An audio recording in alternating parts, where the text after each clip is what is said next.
저는 차 파는 사람이 아니고 영상을 보시는 여러분과 같은 입장에 있는 소비자니까 안심하세요. 이번 영상은 장기 렌트 고민이시라면 이 정도는 꼭 알고 선택하시라는 의미에서 말씀드리는 겁니다. 이 영상 다음엔 리스의 특징과 장기 렌트 리스 비교하는 영상도 업로드 바로 할게요. 장기 렌트를 고민하실 때 우선 내가 차를 소유하는 재산으로 볼지 그냥 쓰다 바꾸는 물건으로 볼지 마음속으로 기준을 정하셔야 돼요. 무조건 난 내 차가 자산으로 남아야 돼 싶으면 일시불 할부로 가는 거고, 차는 그냥 쓰다 바꿀 소비재야 라고 한다면 장기 렌트나 리스가 더 편합니다. 저는 어떻게 보냐면 유튜브를 시작할 때까지만 해도 차는 재산이지라는 생각이 강했었는데 지금은 쓰다 바꾸는 물건으로 생각을 합니다. 그래서 GV70을 장기 렌트로 이용을 하고 있고 BMW X6도 리스로 이용을 하고 있는 거예요. 차는 제 재산으로 소유한다고 부동산처럼 오를 확률이 높은 게 아니잖아요. 한정판 차량이나 관리 잘 된 올드카 등을 제외하고 일반적인 차량은 감가만 발생해요. 시간이 지남에 따라서 가치가 떨어진다는 이야기죠. 그래서 개인적으로 차량을 일정 기간 동안 이용만 하고 부담 없이 나중에 반납이나 인수를 결정할 수 있는 방식을 선호하는 것 같아요. 이런 분들이 점점 늘어서 최근 3년간 개인 혹은 개인 사업자의 장기 렌트 이용 대수가 점점 늘어나는 현상이 있는 게 아닐까 생각합니다. 그럼 왜 이렇게 늘어나고 있는지 장기 렌트의 특징과 장단점 한 번에 알아볼게요.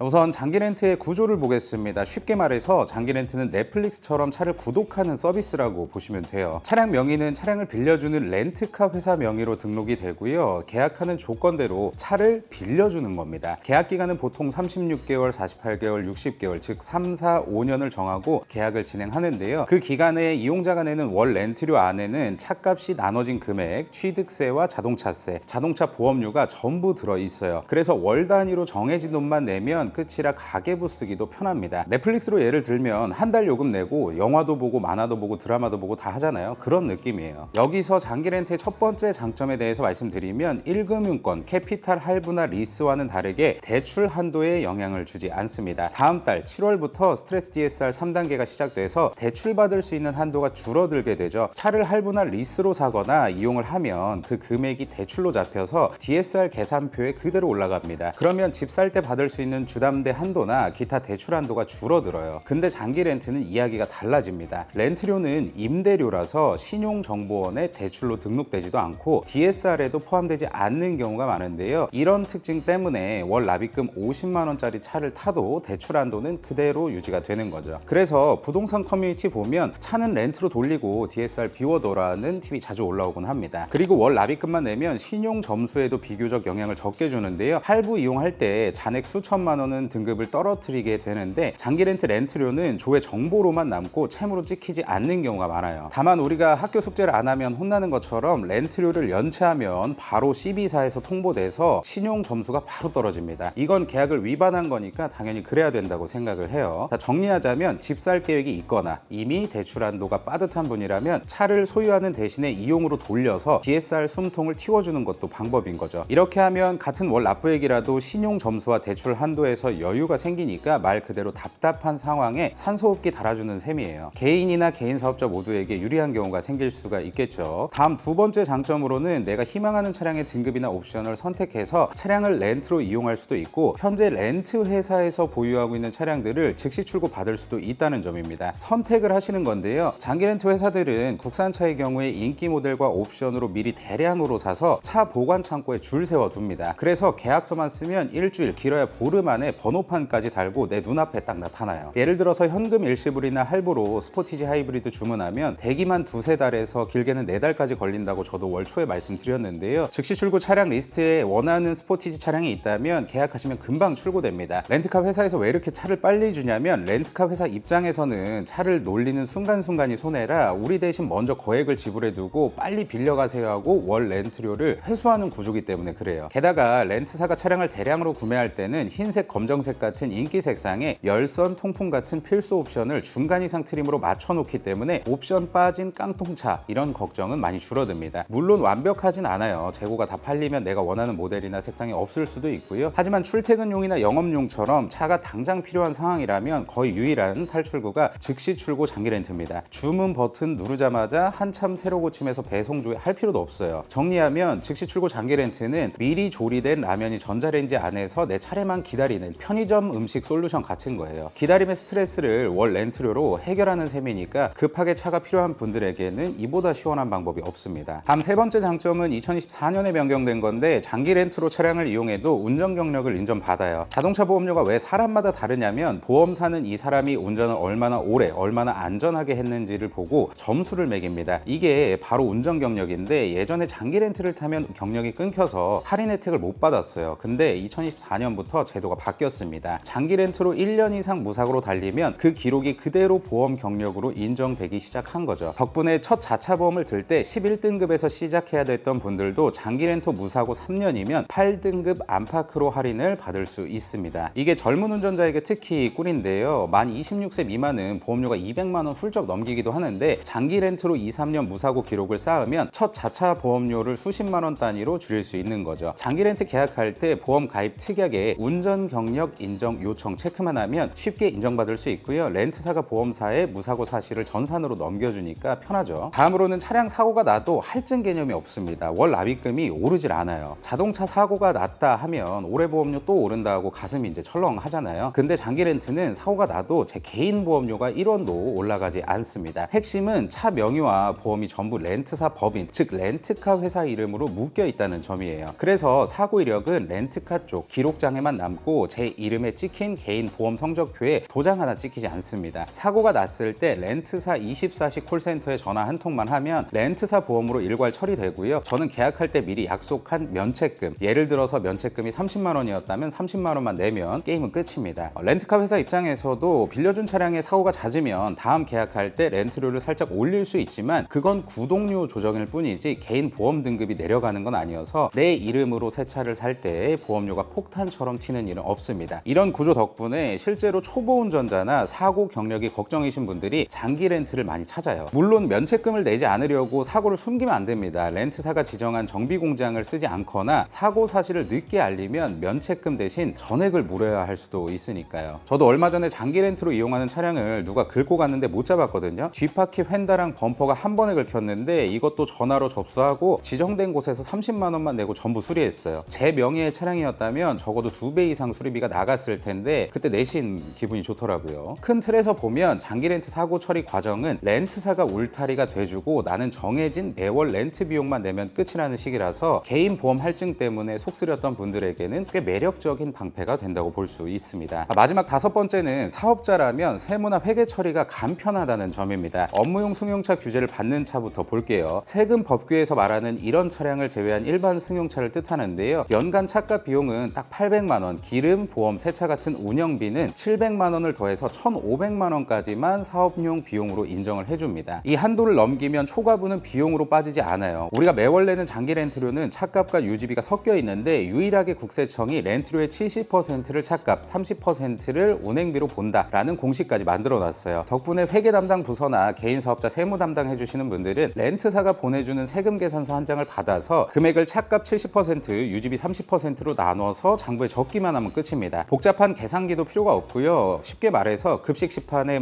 밥칸, 국칸을 미리 그려놓은 것과 똑같아요. 게다가 렌트료에 자동차세나 보험료가 다 포함되어 있어서 흩어진 영수증을 모을 필요도 없고요. 월 말에 계산서 한 장으로 이렇게 딱 정리가 됩니다. 규제를 받는 차량이라도 연간 관련 비용이 1,500만 원 아니면 운행일지를 안 써도 전액 비용으로 인정을 해주고 운행일지 작성하면 유지비 700만 원 이상의 금액도 업무상 사용 비율만큼 인정하니까 참고하시기 바랍니다. 이번엔 규제를 안 받는 차들을 한번 볼게요. 예를 들어서 9인승 이상 승합차, 1000cc 이하의 경차, 화물 밴처럼 규제 제외 딱지를 단 차는 800만 원 운영비 700만 원 합쳐서 1,500만 원 제한이 아예 없습니다. 쉽게 차값 70%, 유지비 30% 공식을 쪼갤 필요도, 한도 계산도 필요가 없고 운행일지 작성 의무까지 빠져서 출장 경로 쓰는 수고를 아예 안 해도 돼요. 쓰시는 만큼 전액 사업상 비율로 인정을 해줍니다. 그리고 일시불 할부와 같이 부가세 환급도 가능한데요. 예를 들어서 9인승 카니발을 장기 렌트를 하면 렌트료에 붙은 부가세 10%를 통째로 환급받을 수 있어요. 실제 세무상담 사례를 보면 세무사님들이 카니발 9인승은 100% 부가세 공제 가능하다라고 답변한 글들이 수두룩합니다. 경차나 포터 봉고 같은 화물 밴도 마찬가지예요. 월 렌트비가 33만 원이라면 부가세 3만 원은 다음 분기 부가가치세 신고 때 그대로 돌려받는 구조죠. 다만 간이과세자는 원래 부가세 환급 제도가 없으니까 일반 과세자로 등록돼 있어야 혜택을 챙길 수 있다는 점은 꼭 기억을 해두세요. 자, 정리하면 규제차는 부가세를 못 돌려받고 규제 외의 차는 차는 요건만 맞으면 부가세도 돌려받고 경비 처리도 되고 2마리 토끼를 잡을 수 있다는 겁니다. 전자는 못 받는 대신에 세금 계산서 한 장으로 회계 처리가 간단하고요. 후자는 회계도 간단하고 부가세까지 절감한다는 게 핵심 차이예요. 어떤 차를 고를지 고민할 때는 부가세 10% 환급이 가능한 모델인가 먼저 체크해 두시면 시나리오가 훨씬 깔끔해질 겁니다. 더 자세한 내용은 채널 재생 목록에 차량 절세 몰아보기에 들어오셔서 영상 시청하시면 이해하시는 데 도움 많이 되실 거예요. 마지막 장점으로는 저신용자도 이용이 가능하다는 점입니다. 차를 사려면 계약금부터 취득세까지 한 번에 몇백만 원이 훅 빠져나가죠. 근데 장기 렌트는 무보증 옵션이 있어서 처음에 돈을 하나도 안 내고도 차를 탈 수 있는 상품들이 있어요. 렌트카 회사가 내 이름 대신에 자기 이름으로 차를 사주니까 통장 잔고 걱정이 확 줄어드는 거죠. 나는 신용이 낮은데 가능할까라는 분들은 희망 고문이 아니라 신용 점수가 640점만 넘어도 승인해주는 프로그램도 있고요. 600점대도 소득 서류만 맞추면 통과한 사례가 꽤 많아요. 심지어 0점도 가능이라는 광고까지 보이더라고요. 이게 가능한 이유는 단순한데요. 렌트사는 차를 담보로 잡고 세금 보험도 한꺼번에 끼워 넣어 두니까 돈 떼일 걱정이 비교적 적어요. 그래서 대출처럼 까다롭게 보증인을 세울 필요가 없고 재고차라면 상담 후에 일주일 안에 번호판까지 나오기도 합니다. 물론 공짜는 없어요. 무보증 저신용 상품은 보증금을 넣은 고객보다 월 렌트료가 보통 10에서 15%는 더 높습니다. 그래도 큰 돈을 미리 묶어두는 대신에 매달 정해진 렌트료만 더 내면 되는 구조라서 현금이 급하신 자영업자분들에게는 훨씬 나은 선택지가 될 수가 있습니다. 정리하면 초기 자금이 없거나 신용 점수가 낮아서 차를 포기했던 분들에게 장기 렌트는 현실적인 탈출구가 돼줍니다. 다만 계약서에 연체 페널티, 중도해지 위약금이 어떻게 적혀 있는지 꼭 확인하고 결정하세요. 장기 렌트로 차를 타면서 신용 점수를 차근차근 올려두면 다음에 더 좋은 조건으로 갈아탈 수도 있으니까요. 자, 이외에도 많은 장점이 있지만 여기서 마무리하고 반대로 단점에 대해서도 말씀드려야겠죠. 여러분, 장기 렌트는 월세처럼 차를 빌려 쓰는 건데 약속 기간을 다 채우기 전에 그만두면 위약금이라는 벌금을 내야 됩니다. 렌트카 회사 입장에서는 세금 보험까지 먼저 처리를 해줬는데 계약이 갑자기 끊기면 손해가 생겨서 그걸 메우려고 위약금을 받는 거예요. 공정거래위원회 표준 약관에 남은 렌트료의 10%만 받아라라고 적혀 있긴 하지만 실제 현실에서는 6개월이 넘는 계약이면 회사마다 다르지만 엄청나게 높은 위약금률을 받기도 합니다. 예를 들어서 월에 70만 원 내기로 했는데 10개월 남고 위약금률이 50%라면 70 곱하기 10 곱하기 0.5, 그러니까 350만 원이 한꺼번에 위약금으로 빠져나가요. 이 계산식은 남은 달수 곱하기 월 렌트료 곱하기 위약금률이라 월 요금이 높거나 계약한 기간이 길수록 숫자가 확 커집니다. 게다가 초기에 할인받은 보험료나 자동차세를 다시 정산하라는 비용이 붙으면 지출이 더 몇십만 원 늘어나기도 해요. 그래도 군대나 해외 발령, 사망하시는 것처럼 어쩔 수 없는 사유가 있으면 위약금을 80%까지 깎아준 사례도 있으니까 꼭 증빙 서류를 챙기시기 바라고요. 위약금이 부담되면 계약을 다른 사람에게 넘기는 승계 방법이 있는데 새 주인이 나타날 때까지 렌트료는 계속 나가니까 승계를 위한 시간 계산이 필수적입니다. 결국 차를 자주 바꿀 계획이라면 36개월처럼 짧게 계약하거나 위약금률이 낮은 업체를 고르는 게 가장 안전한 방법이에요. 두 번째 단점은 주행거리입니다. 저희 집에서 회사까지 왕복이 예를 들어서 하루에 30km라고 가정해 볼게요. 1년에 300일만 운전해도 9,000km 정도를 운행하게 되죠. 그래서 장기 렌트 견적 낼 때 기본값인 연에 1만 km가 가장 많이 쓰이는데 월 렌트료가 예를 들어서 40만 원으로 책정이 됐다면 딱 이 정도 주행한다는 가정을 넣어놨다는 뜻이에요. 근데 주말에 여행도 가고 장거리 출퇴근도 할 것 같은데 라면서 2만 킬로 옵션으로 수정하면 어떤 일이 생기냐면 월에 렌트료가 2만 원가량 즉시 올라갑니다. 렌트사는 이 운전자는 2배를 탈 테니까 차 가치가 더 빨리 떨어질 거야 라고 보고 미리 돈을 더 받아두는 거죠. 비유해보자면 스마트폰 데이터 요금제를 올리면 기본 요금이 오르는 거하고 똑같아요. 재밌는 건 주행거리를 넉넉히 잡을수록 만기 인수가, 그러니까 나중에 내 차로 사고 싶을 때 내야 되는 잔금이 조금씩 내려가기도 합니다. 반대로 주행거리를 적게 잡으면 월 렌트료는 싸지지만 반납할 때 차값이 더 높게 책정되어 있어요. 결국에 언제 돈을 내느냐의 차이라서 월 고정 지출이 부담스러운 분들은 보통 1만 킬로에서 2만 킬로 사이만 올려도 한 달에 15,000원 정도 내외 추가되는 이런 통계가 있어요. 그럼 아예 무제한이면 마음 편하지 않을까요? 궁금해 하실 수도 있는데 무제한 옵션은 생각보다 월 렌트료가 비싼 편입니다. 업계 안내문을 보면 제한형 대비해서 월 납입금이 2자릿수 % 이상 크게 뛰는 경우가 흔해요. 게다가 무제한으로 달렸다고 해서 렌트사가 인수가를 극적으로 깎아주지도 않습니다. 결국에 쓸 수 있는 한도의 여유를 위해서 몇 년 동안 많은 돈을 미리 내는 셈이라 하루 종일 자동차로 영업을 뛰는 분들이 아니라면 손해가 더 클 수 있어요. 마지막으로 일단 기본 1만 킬로로 계약했다가 조금 넘으면 초과분만 내면 되잖아 라고 생각하기 쉬운데 여기에도 덫이 있습니다. 국산차는 1km 넘길 때마다 100원에서 200원, 수입차는 300원 정도 위약금이 붙습니다. 예를 들어서 5,000km를 초과하면 국산차 기준으로 최대 100만 원, 수입차는 150만 원 가까이 한꺼번에 내야 될 수도 있다는 말이죠. 그래서 내 주행 습관을 객관적으로 계산해보고 여기에 예비 주행으로 10% 정도만 얹어서 약정거리를 잡는 게 가장 합리적입니다. 자, 무제한 키로수는 정말 오늘도 200km는 기본인 영업용, 택배용, 지방 출장 많이 다니시는 분들에게만 어울리는 선택지예요. 그리고 기억해야 할 게 또 있는데요. 약정거리를 초과하면 단순히 돈만 내는 게 끝이 아니라 반납평가에서 차량 감가율이 같이 커질 수도 있다는 점입니다. 주행거리가 많으면 당연히 중고차 값이 더 떨어지는데요. 렌트사도 그 손해를 사용자랑 나눠서 부담하도록 계약서에 조항을 넣어둡니다. 그래서 초과 킬로수 곱하기 100원 같은 단순 공식 외에도 별도 감가상각 비용이 추가로 붙을 수도 있어요. 즉 계약하실 때 초과 요금은 이 정도겠다, 이 정도만 보지 마시고 반납 기준표까지 꼭 확인해야 불필요한 비용 폭탄을 피할 수 있습니다. 결국 주행거리는 너무 작게 잡아도 문제, 너무 크게 잡아도 돈이니까 내 생활 패턴을 잘 따져보시고 가장 적절한 주행거리 밸런스를 찾는 게 최선이에요.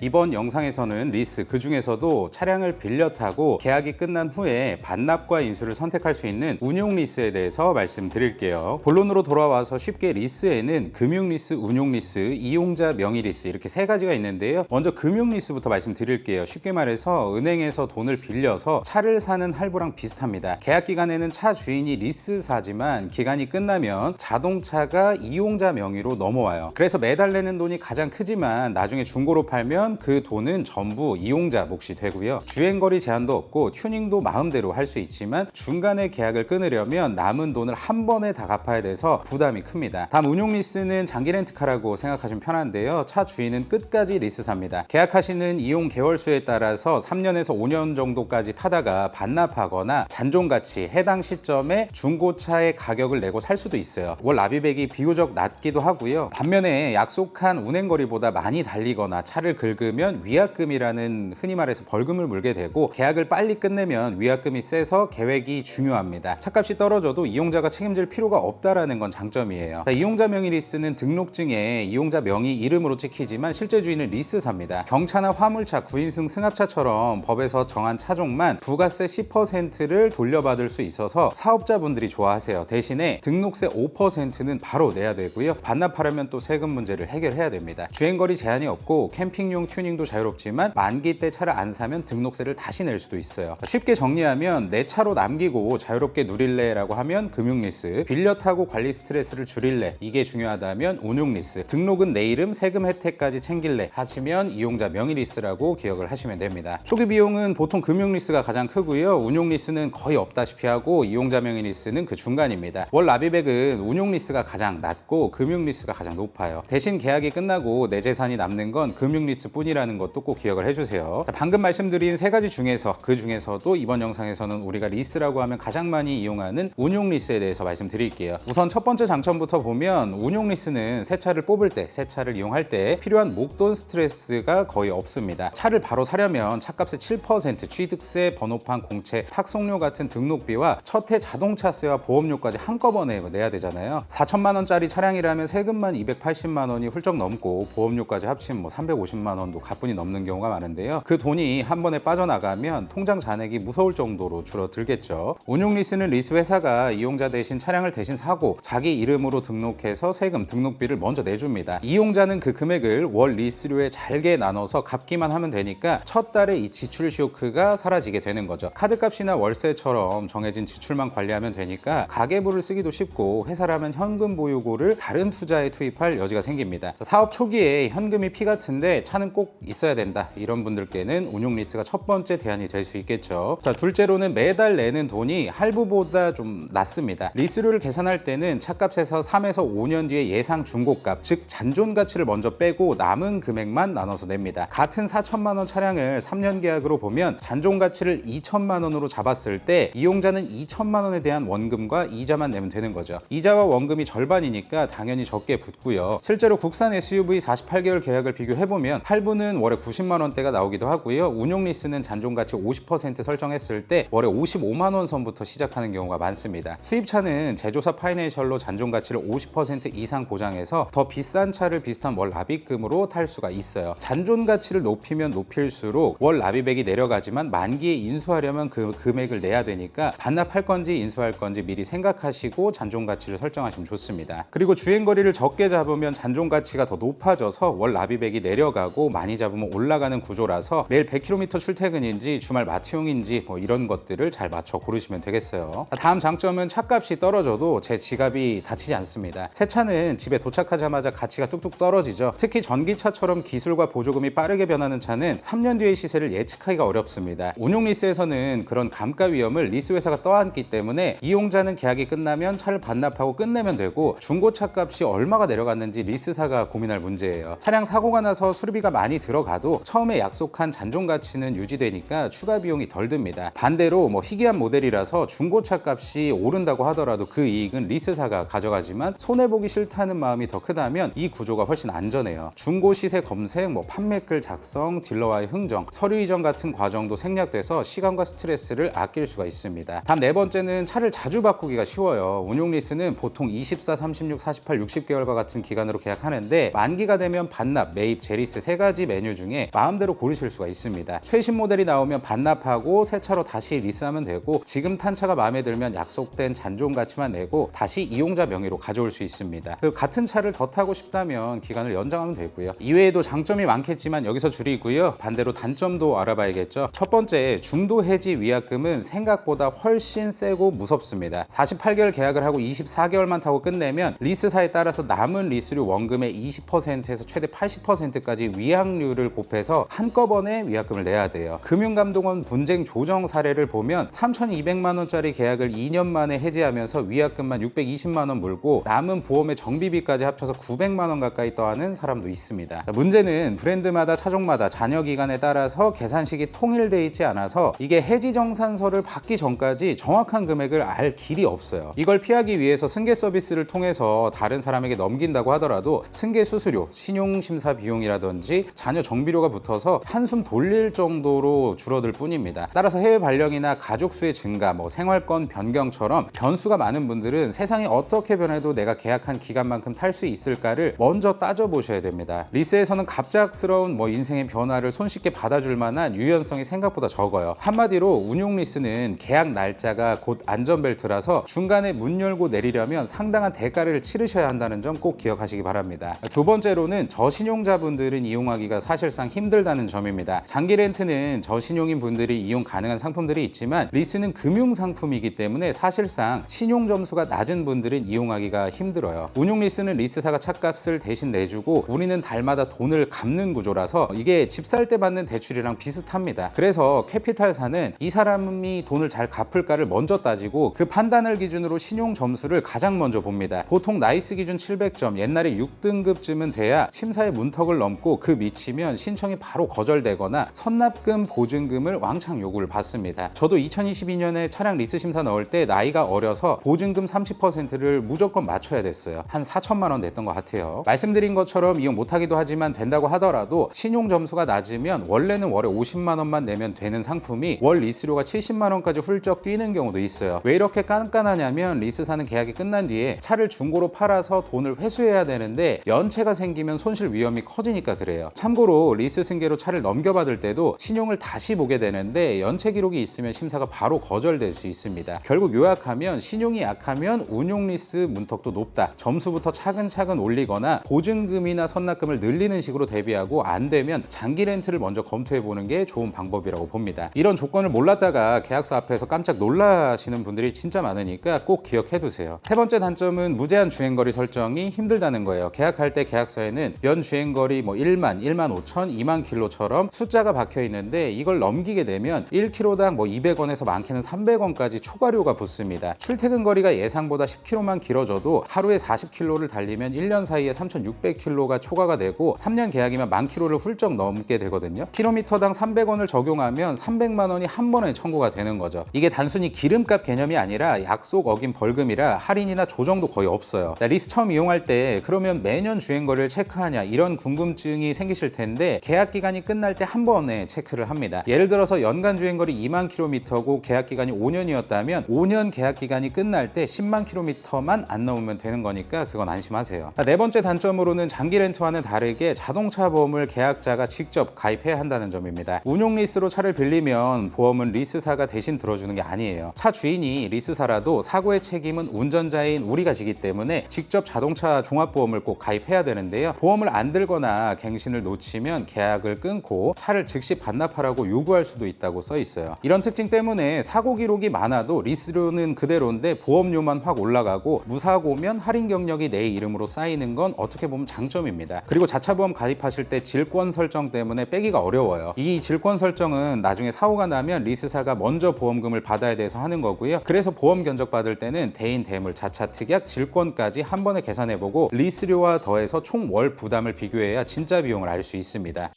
여러분이 지금 이 영상을 보시면서 나는 운용 리스가 맞을 것 같다, 견적 받아보고 싶다라고 생각하신다면 따로 이곳저곳 헤매지 마시고 영상 고정 댓글에 관심 차종 견적 신청하기 링크를 눌러서 견적 알아보세요. 고정 댓글은 유튜브에서 공식적으로 허용한 기능이라서 제가 댓글 맨 위에 꽂아두면 누구나 안전하게 클릭하실 수 있습니다. 견적 신청을 하시게 되면 개차 소속인 컨설턴트 분들이 1:1 맞춤 채팅으로 여러분들에게 가장 유리한 월 리스료와 옵션을 바로 보내줍니다. 그리고 상담 과정에서 불필요한 부가 상품을 끼워 팔지 않도록 내부 규정도 갖추어 놨으니까 걱정 안 하셔도 돼요. 무엇보다 2020년부터 꾸준히 함께해온 개차와의 제휴 덕분에 여러분들이 받으시는 가격과 조건은 시장의 평균보다도 투명하고 안전하다는 점은 다시 한번 약속드리면서 다음 편은 리스와 장기 렌트의 차이점에 대해서 자세하게 알아보도록 하겠습니다. 시청해주셔서 감사드리고 항상 건강하십시오.